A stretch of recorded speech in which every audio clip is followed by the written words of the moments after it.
Welcome back, dreamer. Tonight, your eyes are closed, but your mind is wide awake. You're about to slip into the shoes of someone history rarely remembers. Someone who works in the shadows, someone who never existed on paper, but whose actions can shake the world.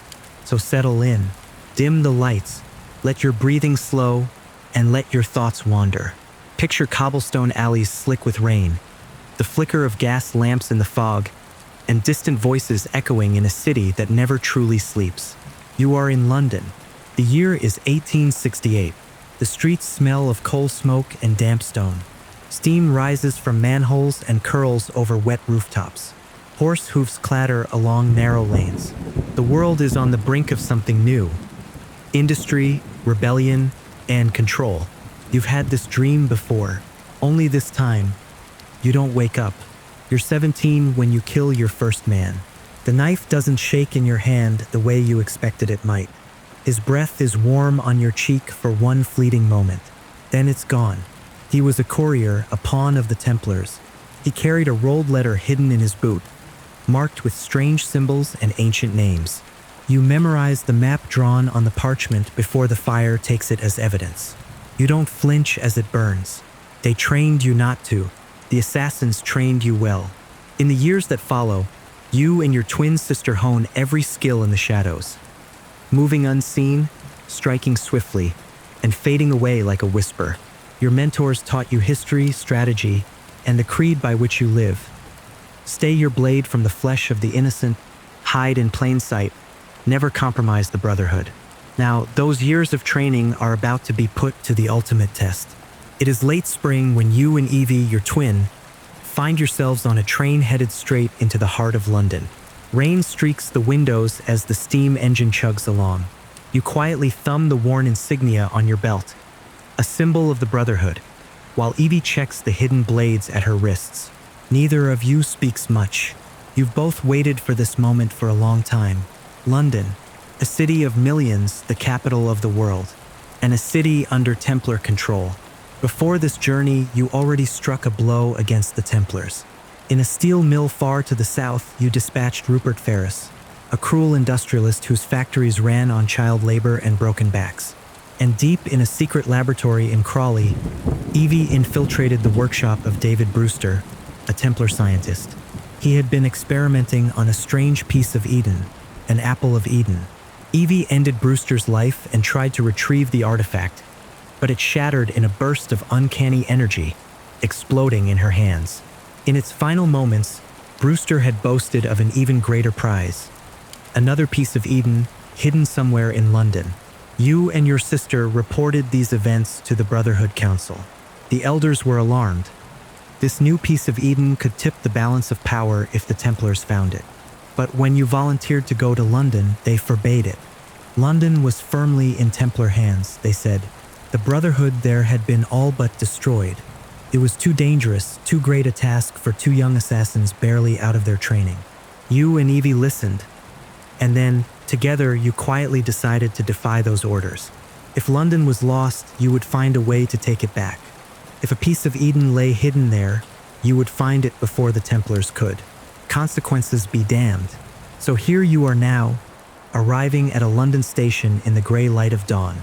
The train brakes squeal, sparks flying, as it slows down. You gather your few belongings, a worn cloak, a set of throwing knives, brass knuckles, and your trusty hidden blade, and step onto the platform with resolve. The air hits you first, a mix of coal smoke, dampness, and 1,000 scents of a waking city. Porters and passengers shuffle around you. Iron engines hiss steam into the chill morning. Evie steps down beside you, eyes sharp beneath the brim of her hood. The two of you move together through the bustling station, unnoticed ghosts in the crowd. Standing near a column is a young man about your age, dressed in a simple vest and shirt sleeves. He has a warm brown complexion and bright, intelligent eyes. This is Henry Green, the informant who beckoned you here. Henry is the son of an old friend of the Brotherhood, and the one assassin who remained behind in London when all others fell or fled. He catches sight of you and smiles in relief. "Welcome to London," Henry says softly. His voice is calm and steady, but you hear the weight of worry underneath. Glad to be here at last. You reply, keeping your tone light. Evie nods in greeting. It's good to finally meet you, Henry. Henry glances around warily. Let's not linger. Come, we'll talk in the carriage. Moments later, the three of you are tucked into a hired carriage rattling through the foggy London streets. You peek out through a gap in the drawn curtains. The city passes by in a blur of wrought iron lampposts, brick buildings, and busy people already rushing to factories and markets. Everything feels larger, faster, and more crowded than back home. Inside the carriage, Henry leans forward, speaking in a low tone meant only for your ears. The situation is dire, he begins. Crawford Sterrick, the Templar Grand Master, effectively rules London. He controls industry, transportation, the press, even parts of the police. Every major enterprise in the city funnels money and power to him and his 7 lieutenants. You listen intently, fists clenching unconsciously at your knees. Henry continues. The Brotherhood here has been dismantled over the years. I'm afraid I'm all that's left of it. When I contacted the Brotherhood Council for help, I didn't expect they'd send anyone, given the risks. They didn't send us, Evie interjects quietly, a hint of pride in her voice. We came on our own. Henry's eyebrows rise, and a small smile touches his lips. I see. In that case, I'm even more grateful you're here. You match your sister's determined gaze. We're here to free London from Sterrick's grip, you say, and to find the piece of Eden he's searching for. Henry nods. Sterrick's lieutenants whisper about a powerful shroud, an artifact hidden somewhere in the city. I haven't been able to learn more on my own. There are too many eyes watching. We'll help you find it, Evie promises. But first, we need to loosen the Templars' hold on the city. If Sterrick controls everything, we should start taking pieces off the board. Henry reaches under the bench and produces a rough map of London's boroughs. By the weak morning light through the carriage's window, you study it. Each borough, Whitechapel, Southwark, Lambeth, the Thames, the Strand, the City of London, Westminster, is marked with Templar influence. Sterrick's gang, the Blighters, enforce his will on the streets. Henry explains, pointing at Whitechapel, the borough where you now find yourselves.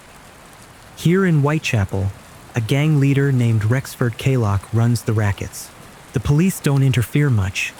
They're either paid off or scared off. You exchange a quick look with Evie. Whitechapel will be your starting point. We'll take it back, you say, matter of fact. Henry smiles grimly. If you can eliminate Kaylock and weaken the Blighters here, the people might be willing to rally behind you. The Blighters have made life hell for the working class. Evie folds her arms. And while we handle the gang, we can also look for clues about this shroud. The carriage comes to a halt. Henry peeks out. We're here. This is a safe spot I use. A closed bakery shop owned by a friendly face.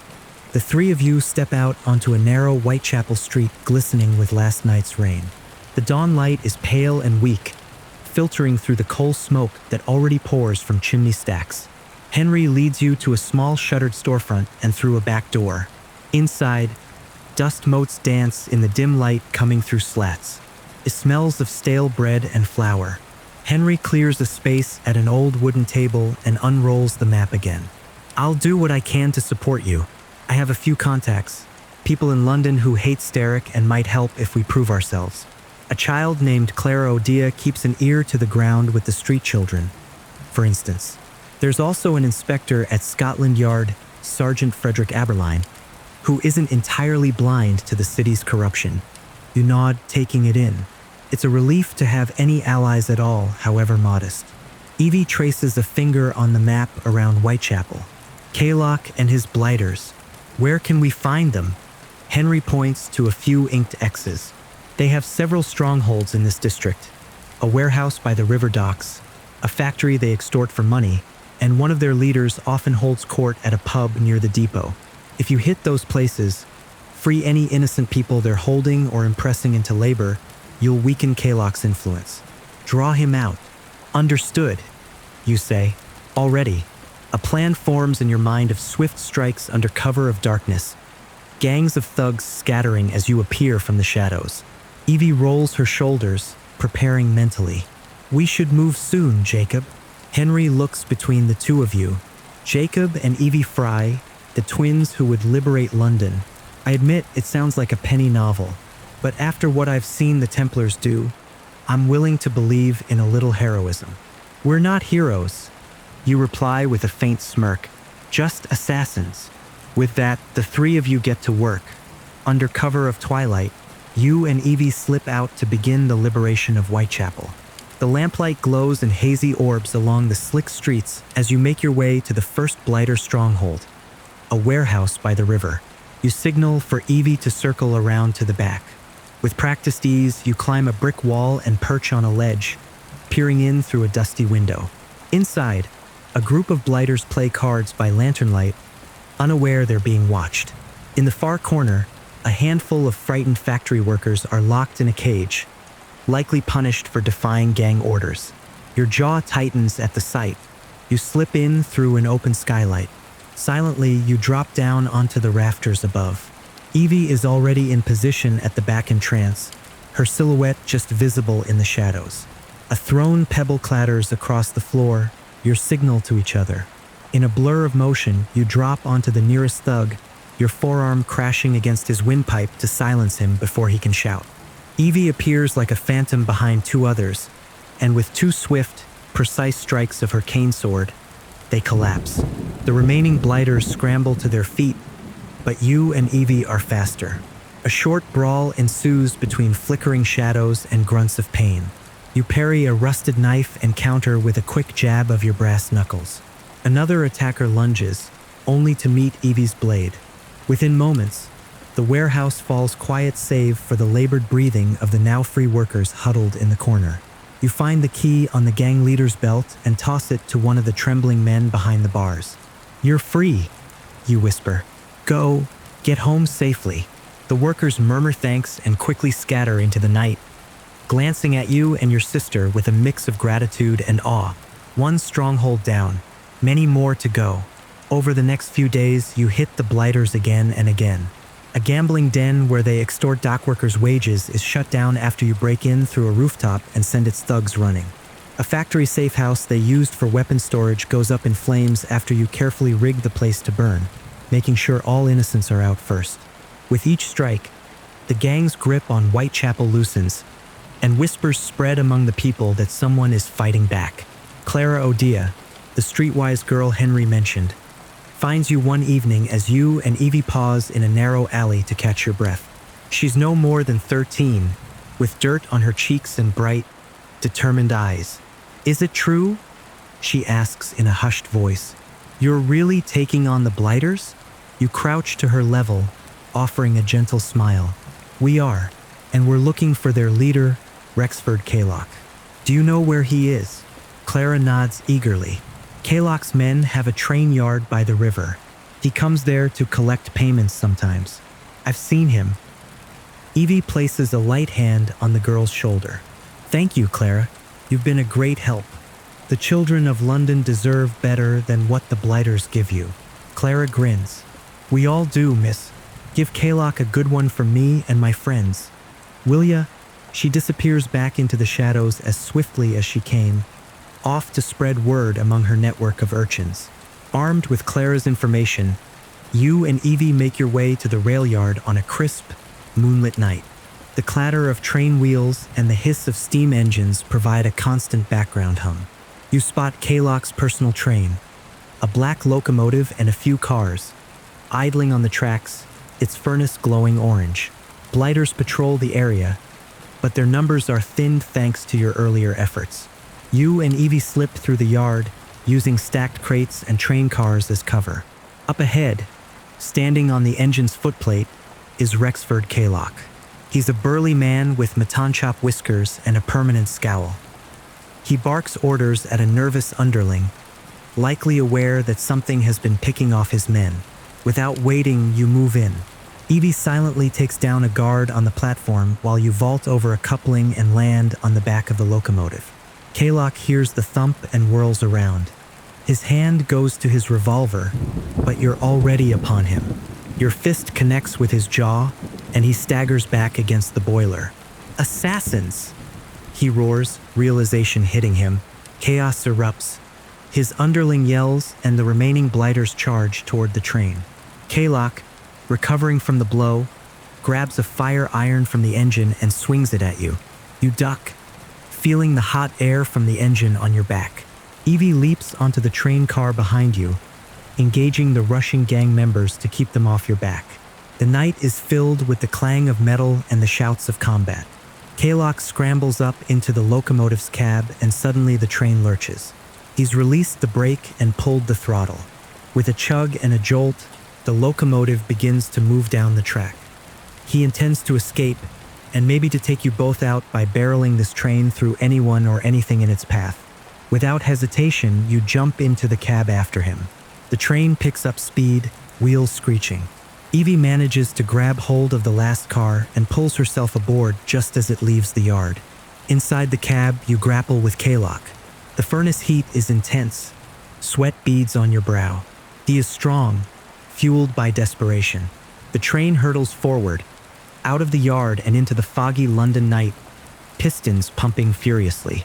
Kalok lands a glancing blow on your ribs with the iron rod, knocking the wind out of you. But you recover and slam him against the control panel. Steam whistles sharply as a valve snaps. The city blurs past outside. Up ahead, you can make out lights of an upcoming station or junction. If this runaway train isn't stopped, it could derail disastrously. With a surge of determination, you deliver a swift kick to Kalok's knee. He howls and drops the rod. In one fluid motion, you unsheathe your hidden blade. The mechanism springs from beneath your sleeve with a metallic snick. Kalok's eyes widen. He tries to raise his hands in surrender or plea, but it's far too late. You drive the blade forward into his chest. For an instant, he looks shocked that someone dared challenge him. Then his eyes glaze and he collapses at your feet in the narrow cab. You barely have a moment to catch your breath. Evie clambers over the tender of the engine, eyes on the track ahead. "Jacob, the train." You turn to the controls. The locomotive is gaining speed, heading straight toward a bend. You grab at the brake lever and pull with all your strength. It screeches but starts to give. Evie joins, bracing and adding her strength. Gradually, painfully, the wheels begin to slow. Sparks fly outside as metal shrieks against metal. The train lurches violently, throwing you both sideways. At last, with a grinding halt and a jolt that nearly sends you tumbling, the locomotive comes to a stop just shy of a switching yard. The adrenaline coursing through you keeps you on your feet. Evie exhales in relief, and you realize you've been holding your breath. Both of you burst into brief, breathless laughter at the sheer madness of what just happened. You step down onto the gravel beside the track. A few curious onlookers from a nearby shanty approach, drawn by the noise. They seem stunned to see Kalok's train here, the infamous gang leader's body slumped in the cab, and you two standing there victorious. The blighters? Are they done for? One man dares to ask, eyes wide. You catch Evie's subtle smile as she replies, "Whitechapel is free of Kalok and his thugs. Spread the word. The people run this borough now, not the Templars." A cheer rises from the small gathering crowd as the news sinks in. You feel a weight lift off your shoulders. It's just one district, but it's a start. The onlookers offer to help clear the wreck or hide evidence of your involvement. As they busy themselves, Evie finds something in the locomotive's cabin, an interesting device, half-finished. It's a grappling hook gun, a prototype it seems, likely stolen from some inventor or workshop. Henry mentions something about a broken rope launcher. She notes, examining the mechanism. "If we fix this, it could be useful." You agree, imagining how quickly you'd scale London's buildings with such a tool. "We know just the man to ask," you say. Alexander Graham Bell's reputation as an inventor precedes him. By the next morning, word of Kalok's death and Whitechapel's liberation has spread like wildfire. Ordinary citizens have stepped up, emboldened by your actions. Many of Kalok's former cronies flee or surrender. Those who remain find themselves outnumbered by a unified neighborhood unwilling to be bullied any longer. In taverns and markets, People speak in hushed tones of the shadowy pair of vigilantes who helped free them. Henry is delighted by your success. He joins you aboard Kalok's liberated train, which you have decided to use as a mobile headquarters, given it conveniently moves throughout the city on the rails. With the Blighters no longer controlling it, this train can carry you swiftly from one borough to another, staying one step ahead of the Templars. As the train slowly chugs along a less traveled section of track, Henry introduces you to a friend who appears in one of the carriage cars. "This is Ned Weinert," Henry says. Ned, a suave individual dressed in a crisp suit and top hat, gives a polite nod. Ned is an ally in the fight against Steric. He has connections with merchants and a knack for acquiring useful items. Ned tips his hat with a smile. "If you need something, I can probably get it, no questions asked. And I'd be happy to help the heroes of Whitechapel." You spend a moment looking out the window as the city slides by. Whitechapel is just one small piece of London. Beyond it, 6 more boroughs remain under Templar influence. You have a long road ahead, but seeing the joyous faces of the freed, hearing the gratitude in their voices, it steels your resolve. Later that day, Henry takes you and Evie to meet Alexander Graham Bell at his workshop in Southwark. Bell greets you enthusiastically amid a clutter of gadgets and wires. He's a young inventor with a thick Scottish accent and an earnest demeanor. Henry explains the rope launcher device you found. Bell's eyes light up as he examines the gadget. "Ah, a grapnel propelling mechanism. I'd heard some Templar associates were tinkering with something like this. Splendid that you found it." Within an hour, Bell has adjusted the springs and gears, finishing the prototype into a fully functional rope launcher. He insists on a demonstration.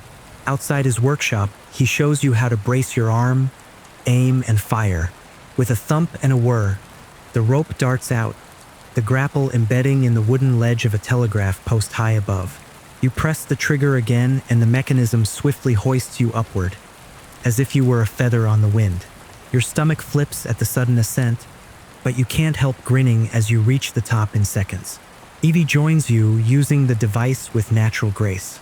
Soon you both stand atop the telegraph post, catching a breathtaking view of the Thames River glinting in the afternoon sun and the sprawl of London all around. "Marvelous, isn't it?" Bell calls from below, cupping his hands around his mouth. "With that rope launcher, you'll be scaling Buckingham Palace in no time."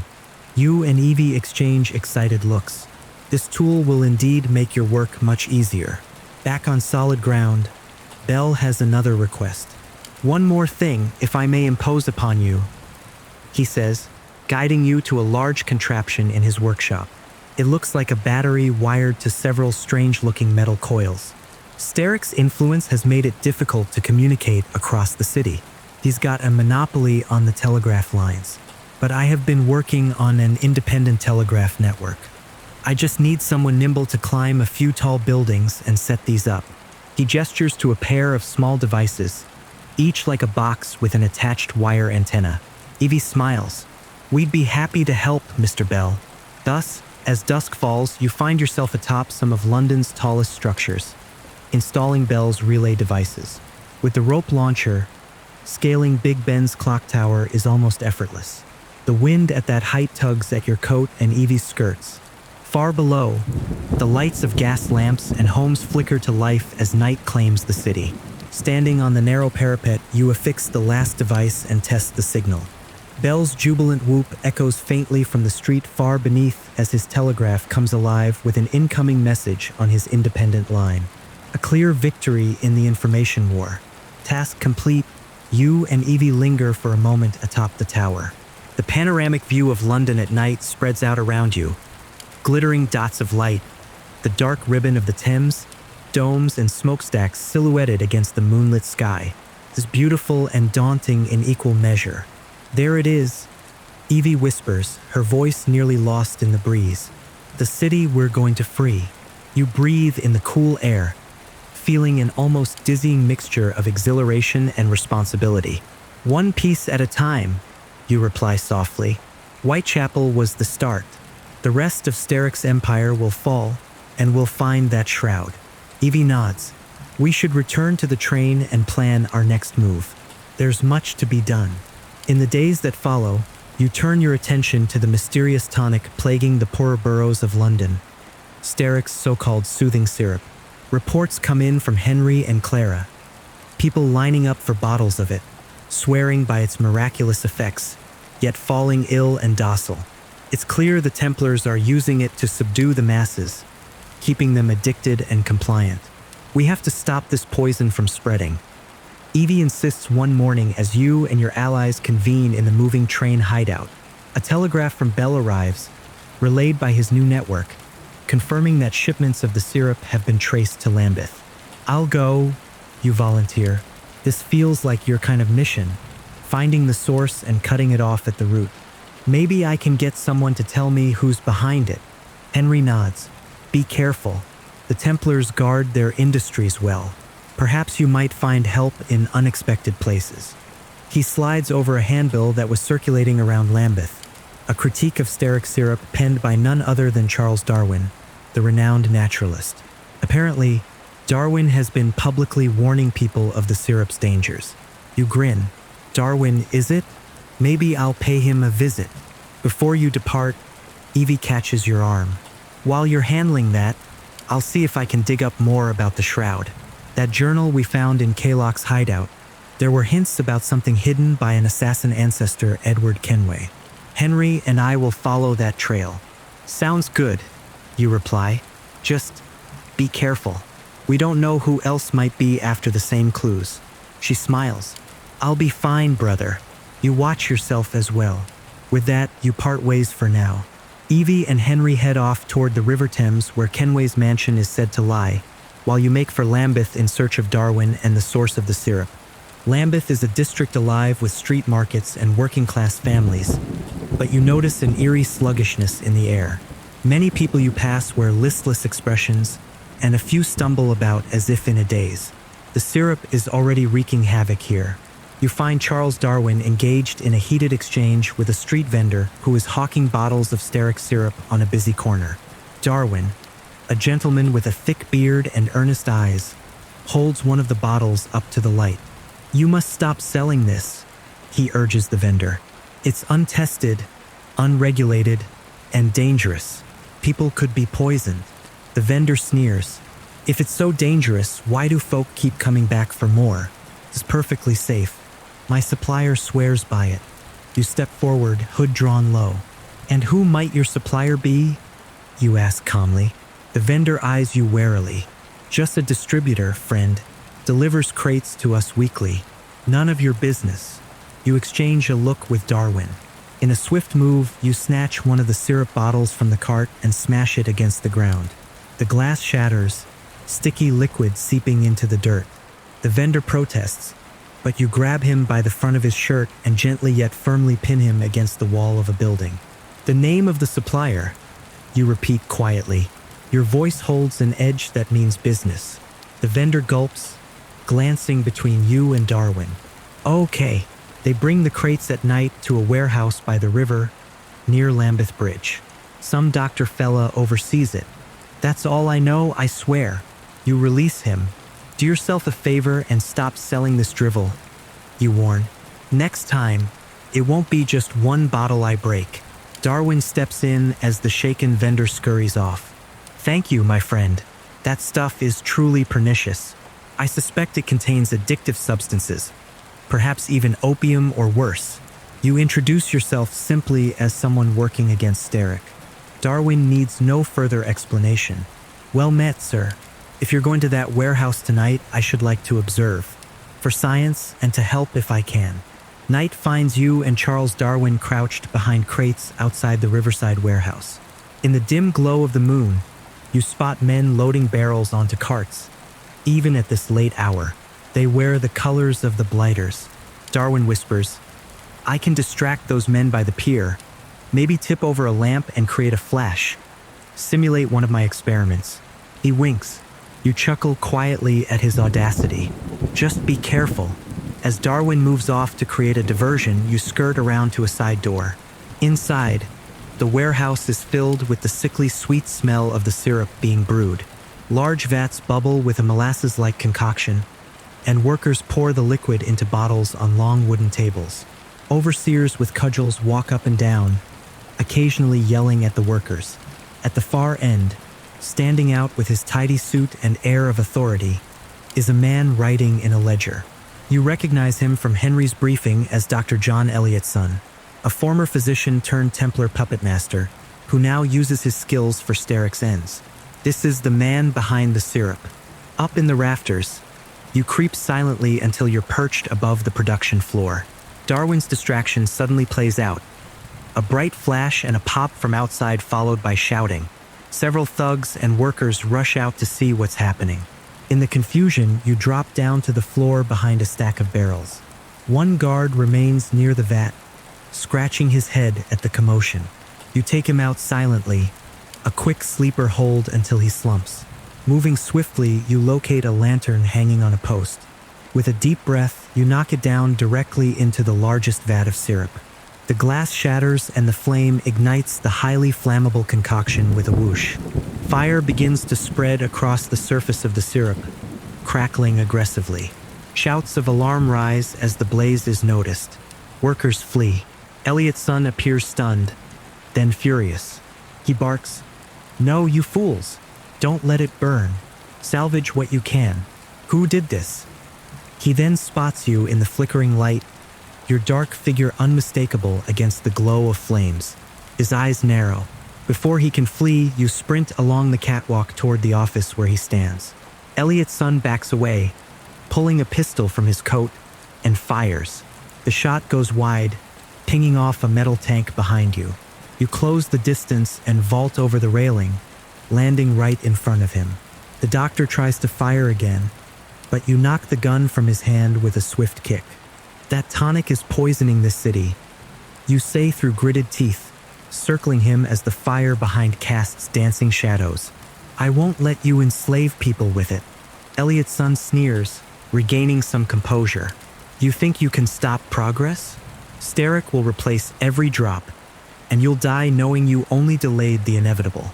His hand moves inside his jacket, perhaps a hidden knife, but he's far too slow. With a single, trained motion, your blade finds its mark, plunging into his chest. Eliot's son gasps, and whatever retort he had dies on his lips as he crumples to the floor. The warehouse is now an inferno of orange light and smoke. You cough, realizing you need to get out immediately. From the entrance, Darwin calls your name frantically. He must see the fire and fear for your life. You dart back the way you came, heat singeing the edges of your coat. At the doorway, Darwin grabs your arm and pulls you out into the cool night air. Both of you stumble a safe distance as the warehouse is consumed by flames. Barrels pop in thunderous mini-explosions as the syrup burns away into acrid smoke. Panting, you watch the blaze. People from the area start to gather at a distance, murmuring in shock. They don't know exactly what burned, but they understand one thing. The supply of Sterrick syrup just went up in smoke. "Is it done?" Darwin asks between coughs. You nod. Eliot's son is finished. The syrup production here is destroyed. Darwin offers a hand, which you shake gratefully. "You've done a great service to the people tonight. I'll ensure word gets out that the syrup was nothing but a toxin. Perhaps now fewer will seek it out." Exhausted but satisfied, you part ways with Darwin, thanking him for his help and courage. He tips his hat and promises that if you ever need his aid or knowledge again, you have it. When you return to the train hideout at dawn, Evie and Henry are waiting, looking anxious. Soot-stained and tired, you explain the night's events, Eliottson's end and the destruction of the syrup distillery. "Another Templar down," you say, dropping wearily onto a bench. "That should slow their plans." "Well done," Henry says, relief in his eyes. "London owes you for that." Evie brings you a cup of water and a cloth for your singed hands. "I'm glad you're safe. We heard about a fire in Lambeth and feared the worst." You grin. It was quite the sight, and Darwin was a big help. Evie then eagerly shares her side of the night. As you listen, you picture the scene she paints.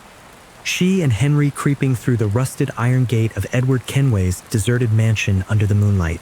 The estate was long abandoned, Dust lay thick on the oak furniture, and portraits of long-dead sailors gazed down at them from the walls. Every floorboard creaked, forcing them to pause with bated breath in case any Templar spies were present. In the study, Evie discovered a clue hidden in plain sight. She describes how she tilted a bookshelf that activated a secret mechanism. With a grinding noise, a section of the floor slid aside to reveal a hidden chamber beneath. There, among mildewed documents and sea charts, they found what they were searching for: Edward Kenway's personal journal, its pages revealing the existence of a powerful Shroud of Eden with incredible healing powers. Kenway's notes indicated he had hidden a special key to the Shroud's chamber at a monument in the city. Evie followed the trail to the monument to the Great Fire of London. Near midnight, she climbed the narrow spiral stairs of the monument, heart pounding in the silent darkness. At the top, she found a discreet carving of the assassin insignia on a stone panel. Pressing it, she unlocked a hidden compartment, and inside lay a small golden key. Her triumph was short-lived. "Lucy Thorne was waiting for me," Evie says, voice tight at the memory. As she tells it, the Templar woman emerged from the shadows on the monument's tiny observation platform, a sly smile on her lips. "Thank you, my dear. I'll take that," Lucy had purred, pistol in hand. A fierce fight ensued atop the monument, with the wind howling around them. Evie describes the clash. Steel ringing against steel in the moonlight, each step precarious on the narrow stone ledge high above the sleeping city. Lucy was a vicious duelist. Evie managed to deflect a slash aimed at her throat, only to take a hard kick to the ribs that sent her tumbling down a few steps of the spiral staircase inside. By the time she scrambled back up, battered and bruised, Lucy Thorne had vanished into the night, taking the golden key with her. Evie speaks softly as she concludes the tale, frustration evident. "She caught me off guard. She got away with the key." You place a comforting hand on her shoulder. "We'll get it back, Evie. You're alive, that's what matters." Evie nods, though disappointment flickers in her eyes. "At least we confirmed the Shroud exists, and we know Lucy will try to use that key. If we track her, she'll lead us to the Shroud." Henry agrees. "We must be vigilant. Lucy Thorne is dangerous, but she might have just given us the last clue we need. However, no sooner have you dealt with London's transportation and syrup crises than another urgent threat arises. One afternoon, Sergeant Aberline discreetly meets with you and Evie to share alarming intelligence. Philip Twopenny, the governor of the Bank of England and a secret Templar agent, is planning a grand robbery of the bank. Under the guise of a financial panic, he aims to steal national printing plates and gold, undermining the economy and furthering Sterrick's control. He has men on the inside, Aberline explains quietly over tea at a small pub corner table. Tonight, after the bank closes, they intend to break into the vault. If they succeed, the consequences will be disastrous. You exchange a determined look with your sister. "We'll stop them," you assure Aberline. When night falls, you approach the imposing marble facade of the Bank of England. Evie remains outside as lookout and support, while you slip into the shadows, scaling a drain pipe to an open window on an upper floor. Inside, the bank is dark and silent, save for the distant click of boots on patrol. You navigate the corridors with cat-like grace, heading toward the vault in the depths. Pausing behind a column, you spot Twopenny himself in the lamplight of a grand hall before the vault. A handful of accomplices in guard uniforms surround him. Twopenny is a distinguished-looking man with mutton chops and a stern countenance, projecting confidence as he gives orders to crack the safe. Staying hidden in the rafters above, you watch as his men disable the last mechanical lock. The massive vault door swings open with a low rumble. Under Twopenny's direction, they begin hauling out sacks of banknotes and, worse, the engraved printing plates used to print the currency. Your jaw tightens. Those plates in Templar hands could ruin Britain's economy. You drop down silently behind two of the faux guards at the vault entrance. Before they can react, your arms snake around their necks, and you knock their heads together with a dull thud. They collapse unconscious. Moving swiftly, you dart into the vault. Twopenny stands over an open chest, marveling at the shining metal plates in his gloved hands. A new era of prosperity for us, gentlemen, he whispers to his remaining henchmen, eyes gleaming. Not for you, you interrupt in a cold, low voice. Twopenny spins around, stunned to see a hooded assassin in the sacred vaults of his bank. What? His exclamation is cut short as you lunge. You drive him back with a flurry of blows. He grabs a gold bar from a stack and swings it. You duck and counter with a sharp punch to his gut. He stumbles, dropping the bar with a clang. His lone henchman charges at you with a drawn saber. You parry with your forearm guard and swiftly dispatch the attacker with a precise strike of your blade. The man falls, groaning. Panting, Twopenny retreats deeper into the vault, realizing he is cornered. In desperation, he snatches up a pistol from his coat. Before he can aim, you rush forward and knock it aside. The shot fires wild, ricocheting off a steel safe. In the next heartbeat, your hidden blade finds its mark between Twopenny's ribs. He gasps, eyes wide in shock. Gently, you lower him to the marble floor. London will not fall to you, you say softly. Twopenny gurgles something unintelligible as the light fades from his eyes. The Templar governor is dead, but there's no time to rest. An alarm bell begins clanging loudly. Guards elsewhere must have heard the gunshot or discovered something amiss. Footsteps and shouts echo from up the hall. You hastily gather the precious printing plates into a satchel to deny the Templars their prize. Evie appears at the vault door, having slipped in when she heard the alarm. "We need to go now," she urges. Together, you sprint through the corridors and slip out a side entrance just as real constables flood the bank. Blending into the shadows of a narrow alley, you and Evie escape into the night with the plates secure.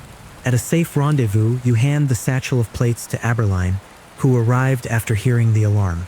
He lets out a deep sigh of relief. "Thank God, you've done it. London's currency is safe for now," but Aberline warns that rumors of the attempted heist could still shake public confidence if the missing plates aren't officially accounted for. To prevent panic, he asks Evie to quietly return them to the bank once the commotion dies down. The very next night, Evie slips back into the bank under Aberline's arrangements, placing the printing plates back in their rightful vault before anyone realizes they were ever gone. The theft is covered up as a false alarm, and Britain's economy continues without disruption. Meanwhile, your victories and the chaos you've sown start having side effects. The death of Dr. Eliot's son, for instance, left the patients at Lambeth Asylum in dire need. Evie's outreach to Florence Nightingale ensures a supply of medicine reaches them, and Clara O'Dia, thankfully recovered from her own bout of illness, organizes children to help distribute food and water to those in need. Each time one of Sterrick's schemes is dismantled, the city wobbles and then rights itself with the help of good people, often assisted by your sister's gentle guidance behind the scenes. You can't help but feel a twinge of admiration as you watch Evie coordinate relief efforts with Florence Nightingale or ensure stolen bank plates find their way back into the vault after Twopenny's fall, averting a financial panic. She moves with compassion and foresight, tending to the wounds left by the furious pace of your war. It's something you realize London needs as much as your direct action. One evening, Aberline visits your train hideout with urgent news. The sharp-eyed Scotland Yard detective tips his hat politely as he enters the carriage where you and Evie stand over maps and notes. "Mr. Fry, Miss Fry," Aberline begins, lowering his voice. "My sources indicate that a high-profile assassination is in the works. Sterrick means to target Prime Minister Benjamin Disraeli." Your eyes widen. Killing the Prime Minister would throw the British Empire into turmoil, exactly the kind of destabilization the Templars could exploit. "Details?" Evie asks. "We believe they'll attempt an attack on the Prime Minister and his wife during their carriage ride tomorrow evening," Aberline says. "I know you two have a vested interest in foiling Sterrick's plots. I could use your help to ensure the Disraelis' safety." You nod immediately. "We'll do it." The next night, you find yourself perched on a rooftop along the planned route of the Prime Minister's carriage. Sure enough, as twilight deepens, a closed carriage bearing the Disraelis rolls down the lamplit street, escorted by a couple of mounted police. All seems quiet, until it isn't. Out of an alley, a band of ruffians barrels forth, brandishing pistols and clubs. They dispatch the police escort with frightening efficiency. Clearly these are blighters or hired mercenaries, not random thugs. The carriage lurches to a stop as the horses rear and whinny in panic. Mrs. Mary and Disraeli peers out the window, alarmed. You catch a glimpse of Mr. Disraeli pulling her back inside, trying to shield her. You and Evie spring into action. She fires a warning shot from a rooftop to startle the attackers, while you use your rope launcher to descend rapidly to street level, landing amidst the startled assailants. The fight is swift and intense. You parry a sword slash, counter with a punch to the attacker's gut, then elbow him in the temple. Evie drops down from above and engages two more, her blade flashing under the streetlights. One thug tries to open the carriage door, only to collapse as one of your throwing knives finds his thigh, incapacitating him with pain. Within moments, the cobblestones are littered with groaning attackers. The Disraelis emerge from the carriage, shaken but unharmed. Benjamin Disraeli, tall and dignified even in the chaos, approaches you. I say, that was a close call. You have our deepest thanks. He eyes your robes and the assassin's insignia with curiosity. Mary and Disraeli, still holding her husband's arm, adds, "Who are you? Our mysterious saviors." Evie bows her head slightly. "Concerned citizens, sir, ma'am, ensuring the safety of our Prime Minister."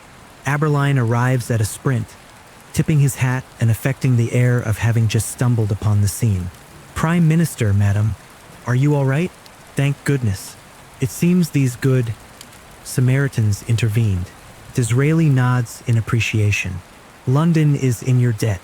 Please do be careful yourselves. The city grows more dangerous by the day, it seems." As the couple is escorted away under Aberline's watch, Mary and Disraeli suddenly turns and calls back to you and Evie. "I do hope we meet again under more pleasant circumstances. Take care, dear ones." Once they're safe, you and Evie slip back into the anonymity of the city. However, one of the attackers yet lives, injured but conscious. Evie kneels and demands answers. Trembling and with nowhere to escape, he reveals the mastermind. The assault was orchestrated by the Earl of Cardigan, a Templar loyalist with a grudge against Disraeli's policies and a close ally to Steric. The Earl of Cardigan, you recall the name, a Crimean War veteran known for arrogance and hot temper, and infamous for that ill-fated charge of the Light Brigade he led. It looks like your next target is set. The Houses of Parliament loom tall and imposing the following day as you seek out the Earl. He has an office there as a lord. The challenge is sneaking in without drawing attention from dozens of guards and police around. Using disguises borrowed with Aberline's quiet help, he lends you a couple of constabulary uniforms under the table. You and Evie enter Westminster Palace posing as officers. Inside, grand halls bustle with politicians and clerks. You split up to search. Evie distracts a group of guards by inquiring about a disturbance down one corridor while you slip into the Earl's study. Cardigan is inside, pacing and agitated, a hand on his ornamental saber as if expecting trouble. Perhaps news reached him of the failed assassination. The moment he sees you in his doorway, his face purples with anger. "Who the devil are you? This is a private office," he begins sharply. You step in and shut the door behind you. No need for pretense now. Removing the police cap, you fix him with a level stare. "You've overstepped, my lord, plotting against the Prime Minister." He realizes who you must be. One of those meddlers last night. An assassin. He practically spits the word. "Blasted traitors, the lot of you. England would be better off without your kind." Manipulating and lurking. Drawing his saber, the Earl lunges at you in a fury. For an older man, he's still quick and fueled by pride and hatred. Steel clashes as you draw your blade to parry. His strikes are heavy, trained by years of cavalry charges, but he's not as spry as you. He knocks over a lamp, and papers scatter from his desk as the duel wreaks havoc in the confined space. He manages to nick your shoulder with the saber, slicing through the borrowed uniform fabric. You hiss at the sting, rip away the now useless disguise coat, and press the attack faster. Finally, you catch him off balance. He overextends with a grunt, and you sidestep, grabbing his armed wrist. With a forceful twist, you disarm him, the saber clattering to the floor. You then slam the pommel of your blade against his temple, dazing him. The proud Earl of Cardigan falls to his knees. He stares up at you, defiant to the end. "Do it then," he growls. "Cut me down like the assassin you are." You pause a second, finding no pleasure in this kill, but knowing it must be done. "For the good of London," you whisper, and thrust your blade into his heart. He exhales sharply and collapses. Evie slips into the room just as you withdraw your blade. One glance at the scene and she understands it's finished. She quickly helps you prop Cardigan's body in a chair, almost as if he's dozed off, hat tilted over his face to hide the wound. It might buy you a few extra minutes before discovery. Together, you quietly exit before any staff or guards realize what happened. With Cardigan's death, Steric loses his hold on Parliament. Rumors circulate in the newspapers about the Earl's sudden passing, though official cause is left vague, with some hinting at stress or heart failure. No scandal arises linking him to the Disraeli plot, likely thanks to Aberline discreetly sweeping up evidence. The public remains unaware how close their elected leader came to danger, or how his safety was secured. All they know is a string of accidents and upsets have been plaguing some of London's most powerful industrialists and figures. Robber barons found dead, shipments gone missing, a doctor perishing in a fire, an aristocrat's mysterious end.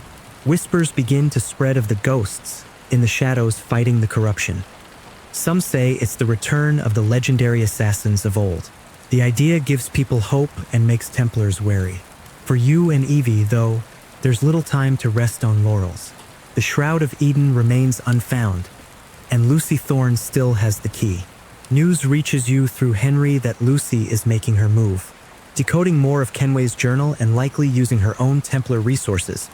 Lucy appears to have determined where the shroud is kept. The Tower of London, a site hiding many secrets beneath its ancient stones. Evie is resolute. Lucy will be expecting trouble. I should go alone to the tower. A large force or both of us might attract too much attention. You dislike the idea of her facing that dangerous woman alone again. Evie, she cuts you off gently. I won't underestimate her this time, Jacob, but the tower is heavily guarded. One person slipping in stands a better chance than two.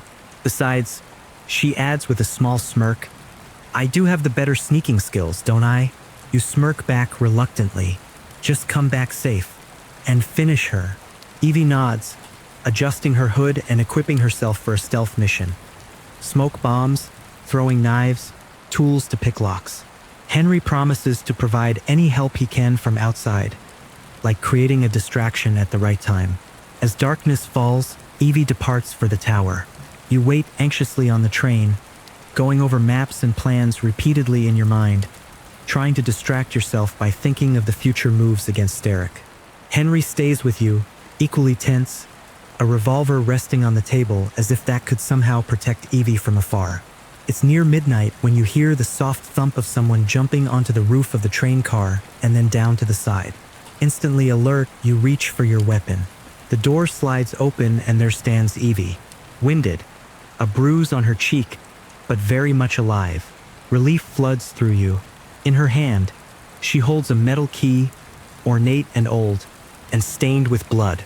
It's done, she says simply, stepping in. Henry lets out a breath he'd been holding. Thank the heavens. You quickly pour a cup of water for Evie, and she drinks gratefully before recounting her mission. The tower's crawling with redcoats, but I managed to slip in through a forgotten water gate along the Thames.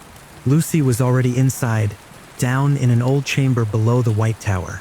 She must have been following the same clues or had her own.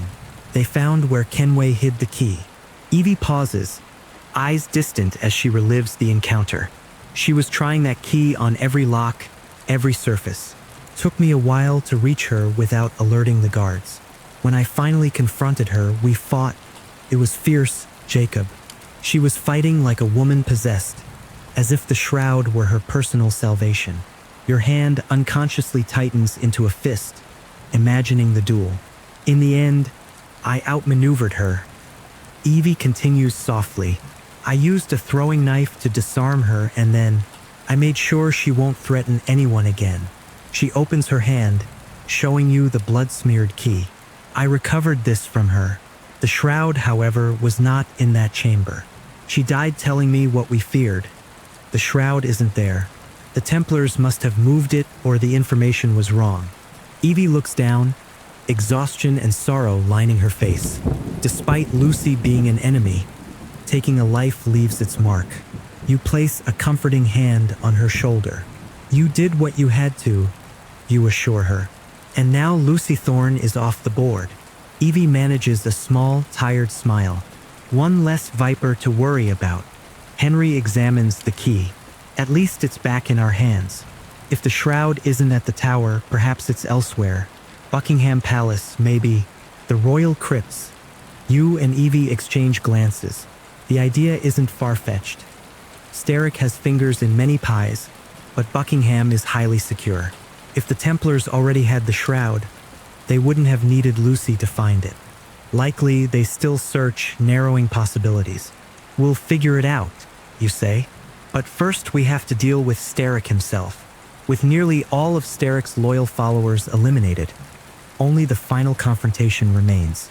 But London's underworld presents one more trial before that moment arrives. A few days after Lucy's defeat, a rather unexpected invitation arrives for you, delivered by a nervous messenger boy. Maxwell Roth, the infamous leader of the Blighters, requests a private meeting. Roth has been a wild card in this silent war, nominally one of Sterrick's lieutenants, though rumored to chafe under Sterrick's control. Curious and perhaps seeing an opportunity, you decide to meet him despite Evie's clear warnings that it could be a trap. That evening, you find yourself stepping into the back room of a deserted music hall, where Roth lounges in an armchair like a king holding court. He is a flamboyant man with a wicked grin, twirling a gold-tipped cane. "Ah, Jacob Fry," he greets theatrically, arms open. "The man who's been making quite the mess of our dear Crawford's plans. Jolly good show." You remain cautious, hand close to your blade. "What do you want, Roth?" Roth's eyes gleam with mad ambition. "The same thing you do, my boy. Sterrick's downfall. London in chaos, so that we may remake it in our own image. Join me, and we'll send that tyrant to an early grave."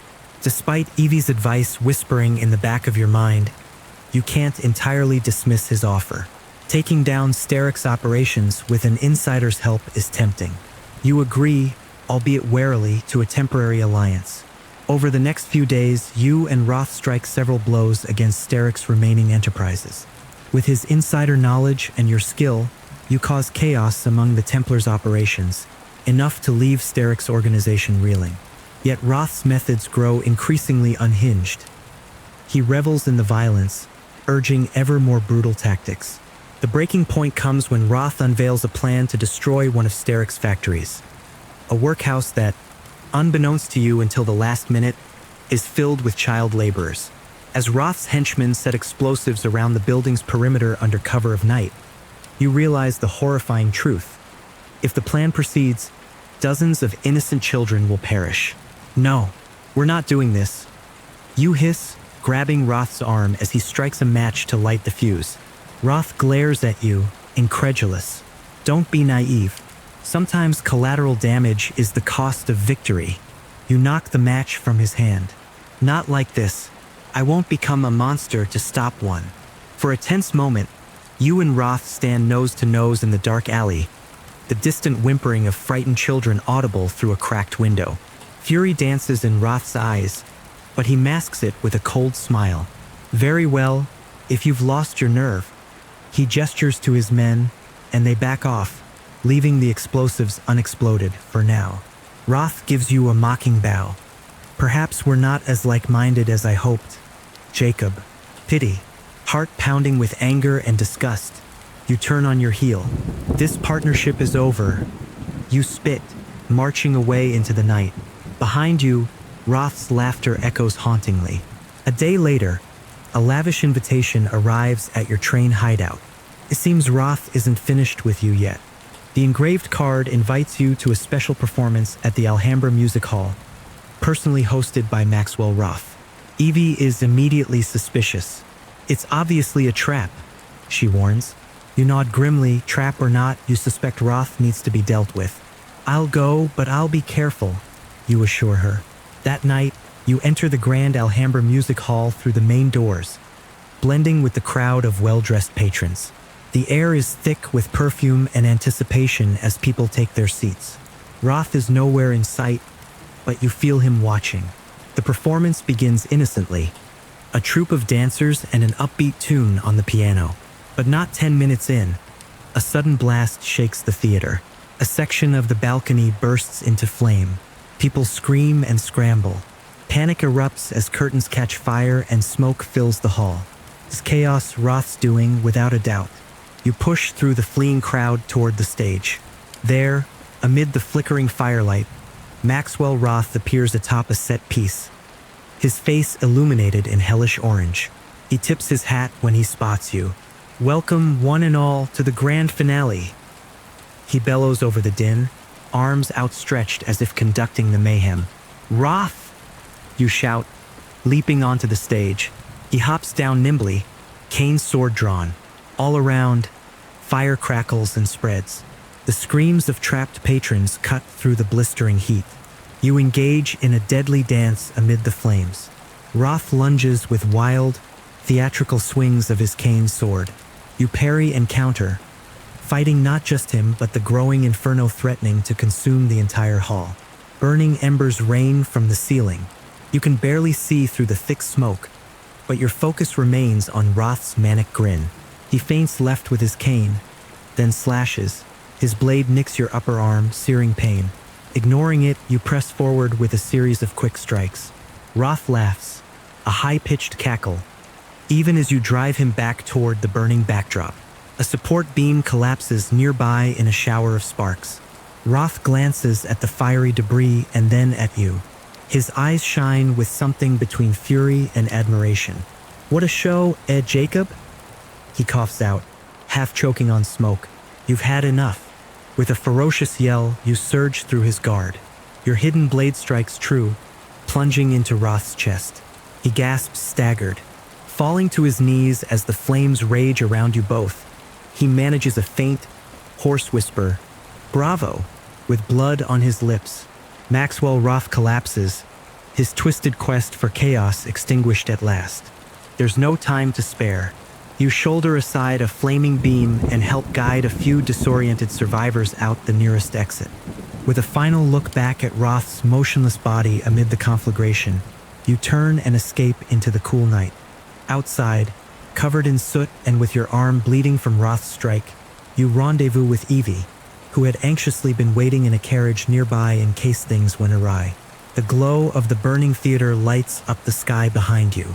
Evie's face is a mix of concern and anger when she sees your condition. "Jacob, are you all right? What happened in there?" "It's over.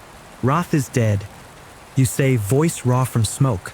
"He set the whole theater on fire, tried to kill everyone inside, including me." Evie lets out a shaky breath of relief that you're alive, but her eyes harden. "This is exactly what I feared. You never should have trusted him." You slump against the carriage for a moment, exhaustion and frustration crashing over you. "I know," you admit quietly, but then something in you bristles. "I was doing what needed to be done, Evie. Roth did help cripple Sterrick's operations." "At what cost?" she snaps. "Look at you. Look at what nearly happened. He was insane, Jacob. Innocent people almost died tonight because of his... and your recklessness." Her words cut deep, fanning your own guilt into defensiveness. "Don't you lecture me about innocence," you fire back. "Not after all the messes I've had to clean up because we sat around chasing pages and keys while London suffered. I took action." Evie's eyes flash. "Those pages and keys are the reason we have the Shroud's key at all. And the messes you cleaned up?" She steps closer, fury in her quiet tone. "The currency crisis, the medicine shortages, those were because you rushed in without thinking of consequences. I fixed those for you." You open your mouth to retort, then close it, realizing you're both treading dangerous ground. Finally, Evie's shoulders slump. She looks away, and when she speaks again, her voice is softer, laced with worry. Jacob, we're tearing ourselves apart. This isn't what father would have wanted.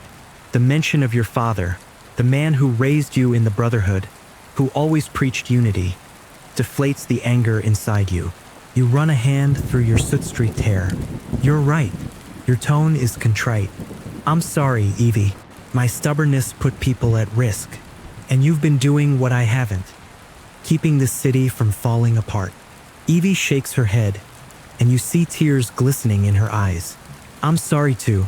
I've been so focused on the shroud that I left you to carry a heavy burden alone. In that vulnerable moment, the rift between you closes. You pull your twin sister into a soot-stained embrace, and for a few seconds, the two of you simply breathe, grateful to still have each other. Your reconciliation is interrupted by the sound of urgent footsteps. Henry Green rushes up to you, having spotted the eerie glow of the Alhambra fire and fearing the worst. He's breathless, eyes wide with alarm. "Thank goodness you're both here," he exclaims, then notices the tense, emotional state you're in. "What happened?" "Roth is taken care of," Evie explains succinctly, wiping her eyes and straightening. "What is it, Henry?" Henry catches his breath. "It's Starrick. He's making his move tonight. I've just received word." You and Evie exchange a sharp glance. Of course Starrick would choose now, when you're battered and spent, to strike. Henry continues, urgency in every word. "Crawford Starrick has invited himself to the Queen's Ball at Buckingham Palace. My sources say he plans to use the gathering as cover to get the shroud and eliminate the highest officials of church and state in one fell swoop. Your blood runs cold at the prospect. The Queen herself could be in danger, along with countless others." Evie's jaw sets in determination. "We can't let that happen." You nod, resolve hardening like steel. "This ends tonight. We stop Starrick, once and for all, together." Despite the exhaustion, both of you spring into action, unified once more in purpose. Together with Henry, you begin to lay out a plan to infiltrate the gala and prevent Starrick's treachery. The plan requires finesse and coordination. Henry can get you 2 passes to the ball, stolen invitations from some sympathetic friends in high places or forged outright. You and Evie will go in disguised as ordinary noble guests. However, weapons are not allowed at such events, so you'll need a way to arm yourselves once inside. That's where Sergeant Aberline comes in again, ready to bend rules for the greater good. He arranges to be on duty among the security detail at the palace. On the sly, he will smuggle a small cache of your gear, a pair of knives, your knuckle duster, Evie's cane sword, into a discreet spot in the palace, like an unlocked cupboard, for you to retrieve once the party's underway. As for locating the shroud's vault, Henry shares one more clue. Through a contact with Maharaja Dalip Singh, he learned that the palace crypt, where royals are interred, lies deep below and is accessible from a hidden lift behind the White Drawing Room. They couldn't get the full schematics because Templars seized them first, but this hint is enough. That must be where the shroud is, if it's at Buckingham. On the eve of the ball, you and Evie prepare yourselves. It's almost amusing. After weeks of slinking through alleyways in dark assassin garb, you now don elegant formal attire. Evie wears a stunning evening gown borrowed from Henry's contacts, still functional enough for a fight with hidden pouches and freedom of movement. You don a tailored suit, uncomfortable but allowing you to conceal a few lockpicks and throwing knives in the lining. Before leaving, Evie gently fastens something around your neck. A simple pendant engraved with the assassin insignia, but subtle enough to pass as mere decoration. "In case we get separated," she says, "remember why we're there." You nod and adjust her necklace too, a small gesture of solidarity. The carriage ride to Buckingham Palace is tense. Henry accompanies you as far as the outer gates. "Good luck, my friends," he says, voice low. "I'll be ready with reinforcements outside if things go sour." Dusk falls as you enter the glittering halls of Buckingham Palace. The ballroom is a breathtaking sight. Grand chandeliers casting golden light across polished marble floors, sumptuous red draperies, a live orchestra filling the air with sweet melodies. Dozens upon dozens of London's high society are present, laughing, dancing, and entirely oblivious to the storm brewing in their midst. You and Evie mingle seamlessly, posing as siblings of minor nobility visiting from out of town. No one gives you a second glance beyond polite introductions. A liveried footman offers champagne from a tray. You each take a glass to blend in, though neither of you drinks more than a cursory sip. Eyes sharp, you scan the room for Sterek. If he's here, he's likely in disguise. And indeed, after a few minutes, you spot a familiar face half hidden behind a masquerade-style mask, engaged in charming conversation with an elderly duchess by the refreshment table. Crawford Sterek, dressed impeccably in a black tuxedo, exuding an aura of refined danger. Even masked, his distinctive eyes and the subtle scar on his cheekbone give him away. He hasn't noticed you. Not yet. Evie discreetly squeezes your arm. "I'll retrieve our weapons," she whispers. "Distract him. Keep an eye on where he goes." You nod. Evie glides off, disappearing amid the crowd toward where Aberline indicated the stash would be. In the meantime, you decide to get closer to Sterek to overhear anything useful. Perhaps he will slip away soon towards the Shroud's vault. You need to be ready to follow. Approaching the refreshment table, you pretend to be interested in the hors d'oeuvres next to Sterek. He is indeed mid-conversation, affecting a pleasant persona. The Duchess laughs, oblivious to the true nature of the man entertaining her. "Oh, Mr. Sterling, you're too much." She coos at Sterek, so he's given her a false name. Sterek flashes a charismatic smile. "Not at all, Your Grace. The honor is mine, truly." As she totters away for more champagne, Sterek's smile fades the moment he's alone. His eyes scan the room, and there's a predatory tension in his posture. You speak quietly without directly looking at him. "Enjoying the party, Mr. Sterek?" He stiffens subtly at the mention of his real name. "Careful now," he murmurs, turning slightly toward you but still seeming casual to any onlookers. "We wouldn't want to cause a scene. Assassin." You turn to face him fully, offering a cold smile as if you're just two gentlemen discussing the weather. "The scene will come later, I'm sure." He chuckles under his breath. "Jacob Fry, I presume. And your sister must be lurking nearby. You've been quite troublesome, you know. All my work, unraveled by two brats with a misguided sense of justice. London isn't yours to hold." You reply, pulse quickening despite your calm facade. "People were suffering under your so-called order." Sterek's eyes flash with anger. "Order requires sacrifice, something you assassins never understood. You dismantled the very structures that kept this city from descending into chaos." You interrupt. "The only chaos here was the one you created. We simply freed people to live without your boot on their neck." He scoffs quietly, taking a sip of his champagne. Admirable rhetoric, but ultimately naive. Without firm control, society falls to anarchy. Then he smirks. "But it hardly matters. In a few minutes, none of this will. I'll retrieve the shroud and ensure those who oppose peace through order are removed from the equation." His confidence is unnerving. You notice he fingers something in his coat pocket, perhaps a small revolver or a hidden blade. There is no fear in him, only resolve. At that moment, Evie reappears through a side door, catching your eye with a slight nod. She has the weapons. Sterek notes your attention shift. He follows your gaze and for the first time registers Evie across the room. A slow grin spreads on his face. "Ah, the other Fry. This party truly has everything." The orchestra begins a new waltz. Couples start pairing up. Sterek sets down his glass. "If you'll excuse me," he says lightly, then melds into the crowd with a purposeful stride, heading not toward Evie or an exit, but toward the dais where a few important guests have gathered. You realize with alarm what he's about to do. He means to start his deadly distraction. Likely an attempt to assassinate someone high profile in front of everyone to send the ball into panic, giving him cover to access the crypt.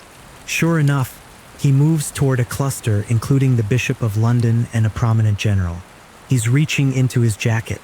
You break into a swift stride, intercepting just as Sterek pulls a concealed pistol, aiming it at the bishop. Time seems to slow.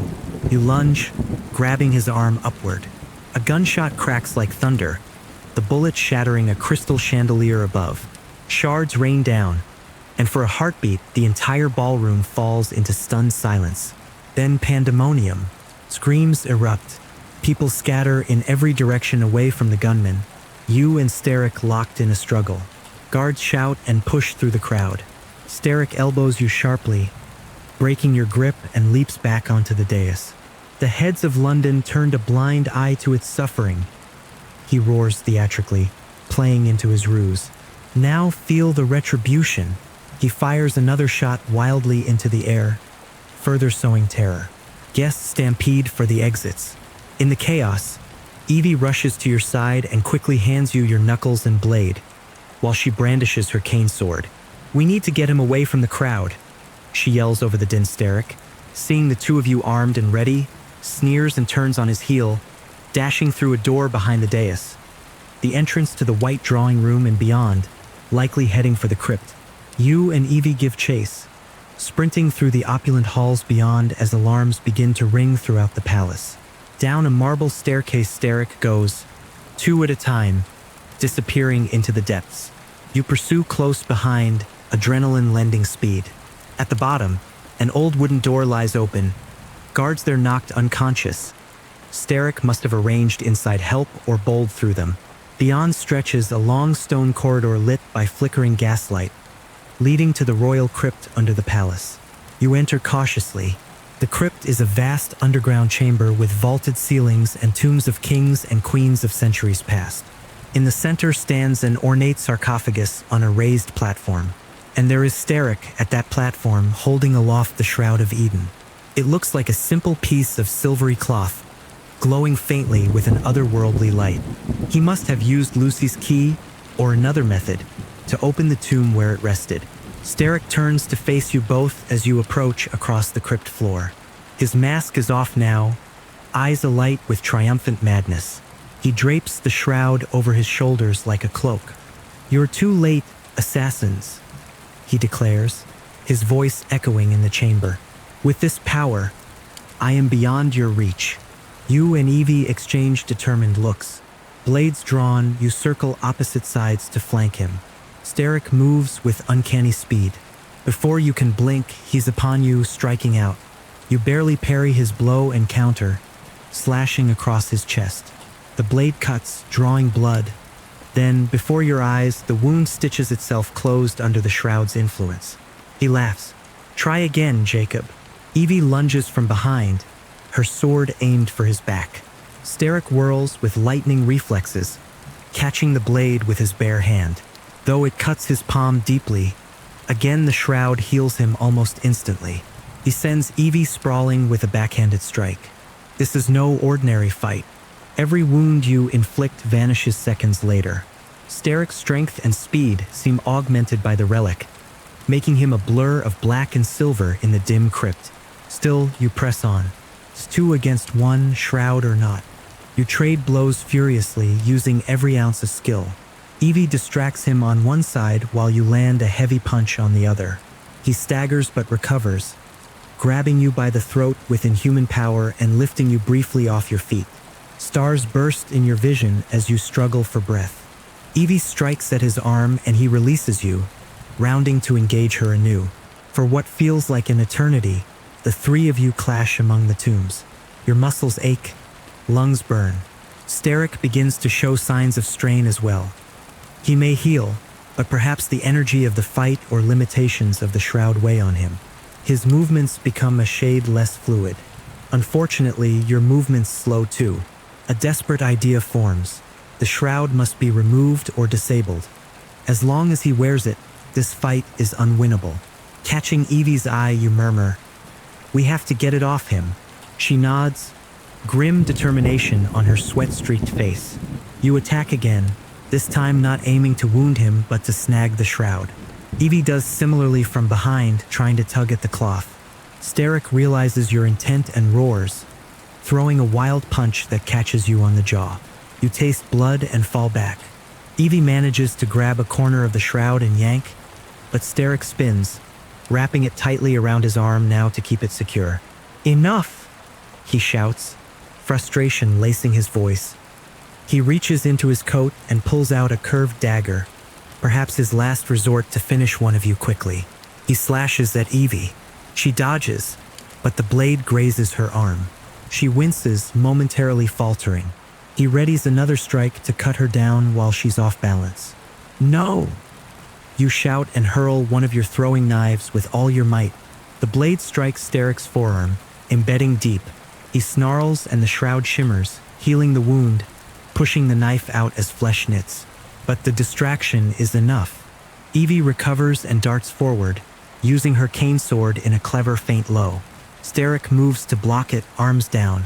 That's when you charge from his other side and seize a handful of the shroud draped over his shoulder. With a ferocious yank, you pull it free from his body. Suddenly, Sterek's enhanced vigor seems to wane. His eyes widen in disbelief as he feels the relic torn away. He spins to snatch it back, but you throw it to Evie. She catches the cloth and leaps backward out of his immediate reach. Sterek roars in fury. The once composed puppet master is now a rabid dog cornered. He rushes at you, dagger slashing furiously. Without the shroud's aid, he is mortal again, but still a highly trained fighter. You duck one slash, block another with your bracer, the metal sparking against his blade. Evie quickly tucks the shroud safely behind a fallen piece of stone, then joins the fray anew. The two of you press Sterek hard. Now each injury sticks. Each cut you manage to land now weakens him. He fights like a man possessed, but blood loss and exhaustion are catching up. You strike low, a slash to his thigh. Evie strikes high, slicing across his arm. Sterek cries out in pain, staggering, blood staining his pristine suit. In a last-ditch attempt, he lunges at Evie with the dagger. She disarms him with a deft twist and kicks the weapon away. Sterek, swaying, drops to one knee, clutching his wounds, yet still glaring defiantly. "You think you've won?" he rasps, voice echoing in the crypt. "Even without the shroud, I have other resources, other Templars." You stand over him. "They'll fall as you have. It's over, Sterek." He chuckles, a wet, broken sound. "For me, perhaps, but the Templars, the Order is eternal." Evie steps forward, her blade pointed at his chest. "And so is the fight for freedom. You lost London. You won't see your new world dawn." For a moment, something like regret flickers in his eyes. Or maybe it's just pain. "London would have been safer under us," he mutters. Your expression hardens. "London will be safe when people like you no longer pull the strings." With a resigned, almost sigh, Sterek lowers his head. Perhaps he knows he has truly lost. "Get on with it then," he whispers. You and Evie nod to each other. Together, as twins, as assassins, you strike, your hidden blade and her sword finding their mark in tandem. Crawford Sterek, Grand Master of the Templars in London, gasps one final breath. Then he crumples, lifeless, upon the cold floor of the crypt. It's done. It's truly done. Silence follows, broken only by your heavy breathing and the distant commotion from above as guards likely scramble in confusion over the earlier chaos. Down here in the resting place of kings, two shadowy figures have ended a tyrant and saved an empire from a quiet coup, and no one on the surface is yet aware. Evie retrieves the Shroud of Eden carefully, handling it as one might a venomous snake. "Such a small thing, to cause so much trouble," she murmurs. You find the ornate container that had held it, a casket in the sarcophagus, and assist her in sealing the relic back where it belongs, hidden away from those who would misuse it. Just then, a set of hurried footsteps echoes down the stairway. You and Evie tense, but soon relax as Henry and Sergeant Aberline appear, lantern in hand. They survey the scene. Sterek's corpse, the blood, your bruised and battered forms. Henry breaks into a relieved grin. "You did it." Aberline, ever composed, nods in respect. "Well fought. The Queen is safe. The guests have been evacuated, and the situation upstairs is manageable. We need to get you out quietly." You wipe sweat from your brow. "Give us just a moment." The four of you stand together in that crypt, a small victorious band. The weight of what occurred hangs in the air, the end of a reign of shadow tyranny. Evie takes a deep breath and looks at you. There's pride in her eyes. We made quite the team, didn't we, brother? You can't help but laugh softly despite the pain in your ribs. That we did, sister. For all your squabbles and differing approaches, in the end, working together was the key to victory. The rift between you is healed in that moment with a simple exchange of smiles. Under cover of the confusion and Aberline's guidance, you slip out of Buckingham Palace and vanish into the night before dawn breaks. London awakens to news of strange events at the palace. A broken chandelier, a scare for the bishop and others. But the official line is that no harm befell the queen or dignitaries. The truth of what transpired in the crypt remains a secret known only to a few. Days later, Queen Victoria herself quietly summons you, Evie, and Henry to a private ceremony. Dressed in elegant formal wear once again, and still carrying a few healing wounds under those clothes, you kneel alongside your sister and Henry before the monarch. With solemn grace, Queen Victoria taps each of your shoulders lightly with a ceremonial sword. For services rendered to the crown and to London, beyond the sight of the public but to the benefit of all, she intones, "We bestow upon you the Order of the Sacred Garter. Rise, Sir Jacob Fry. Rise, Lady Evie Fry. Rise, Sir Henry Green." It's a surreal moment. You, a pair of assassins who lurked in the shadows, now knighted by the Queen of England. The irony is not lost on you. But more than personal honor, this act symbolizes a new understanding. The establishment itself quietly acknowledges what was done for the greater good. As you leave the palace, you joke under your breath to Evie, "Well, I suppose we really are respectable now." She giggles softly. "Try not to let it go to your head, Sir Jacob." Henry smiles at the two of you. You both deserve it. London is in your debt, even if they don't know the whole story. In the weeks that follow, life in London gradually normalizes, but with notable improvements. With Sterrick's network dismantled, the city breathes easier. Police and officials, freed from corruption, begin doing their jobs honestly again. Children no longer vanish into factories at Kaylock's whim. The drug trade of the syrup dries up and people recover. The press, unshackled, starts printing truth and varied opinions rather than Templar propaganda. The working poor, inspired by hints of what happened, become more organized in asserting their rights, with allies like Charles Dickens and Karl Marx giving them voice. The Brotherhood, too, is reborn in London. Under Henry's guidance and with your continued support, new assassins are recruited from those brave enough to fight for freedom. Clara among them. She insists on training when she's a bit older. Some of your rooks, even Inspector Aberline covertly aiding when legal justice fails. On a crisp morning, you stand atop the dome of St. Paul's Cathedral with Evie. It's become something of a tradition after all you've been through, to survey the city from above, watching the steam curl from chimneys and the sun gild the Thames. You turn to your sister. Ready to move on, Evie? There are still secrets out there, and I hear India is lovely this time of year. You tease gently, knowing her heart draws her towards accompanying Henry back to his homeland for a time. He wishes to see how he can aid the Brotherhood in India next, following his father's footsteps. Evie smiles, a bit wistfully. Perhaps, but London will always be home. And you, brother, still itching for the next grand adventure. You look out at the endless sprawl of buildings and people below. London still needs watching over. I'll be here, in the shadows, keeping the peace we fought for, at least for a while. She nods, understanding. Then it's not really goodbye, is it? Never, you assure her. We fight for the same world, wherever we are. As the morning wind picks up, Evie steps closer and rests her head on your shoulder briefly, a rare gesture of affection. You wrap an arm around her. In that quiet moment, both of you feel the presence of your father and all those assassins who came before, those who guided and trained you. They would be proud. London lives and breathes freely this day because of what you and Evie dared to do. From far below, a faint cheer reaches your ears. Perhaps a group of factory workers starting their day, or children playing in the street without fear. Every sound, every sight of the city now has a brighter note to it. Evie finally pulls back, adjusting her cloak. Time to go, Jacob. Right behind you, you respond. With practiced grace, You leap from the dome, plunging into a hay cart that waits in an alley below, just as you've done countless times in your adventures. Evie follows with a soft laugh, landing beside you. You both emerge from the cart and blend into the waking city. A newsboy is calling out headlines about reforms in factory laws. A lamplighter hums a tune as he extinguishes the street lamps. Bakeries open with the smell of fresh bread wafting through the air. Life goes on better than before. Evie gives you a small wave as she heads off to meet Henry. No doubt they have their ship to India to plan.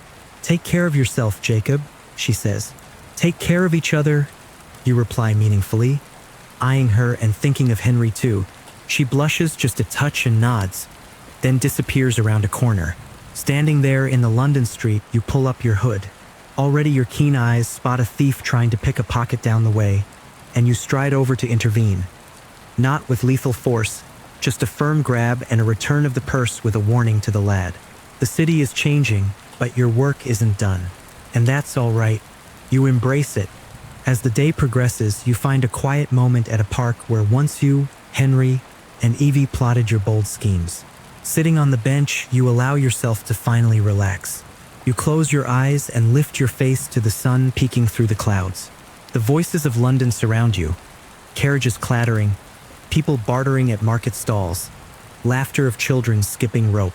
These are the sounds of a living, breathing city, unconquered, unbound. You take a deep breath, feeling peace settle in your chest. For the first time in what feels like ages, you can breathe freely without the weight of urgent battle ahead. In your mind, the events of your journey play out. From the first kill at 17, to the thrill of freeing Whitechapel, to the fear and determination in facing Steric in that final battle. Feels almost like a dream now, one long, vivid dream. Dreamer. A voice inside you whispers, echoing the mantra that guided you into this experience.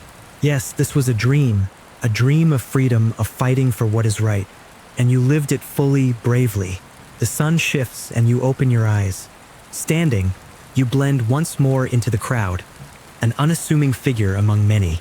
No one stares or points. To them, you're just another person walking by. They'll never know the nights you spent ensuring their safety, the enemies you defeated so they could wake up to a safer world. But that's all right. The assassin's work is often thankless, but deeply fulfilling in ways that accolades can never match. As evening falls again, you make your way back home, perhaps to the train hideout, now parked permanently as a base of operations, or to a modest flat Henry set up as a cover for you. The gas lamps flicker on one by one, casting a warm glow on the cobbled streets. You pause at a vantage point overlooking the Thames. The reflections of the city lights dance on the water's surface.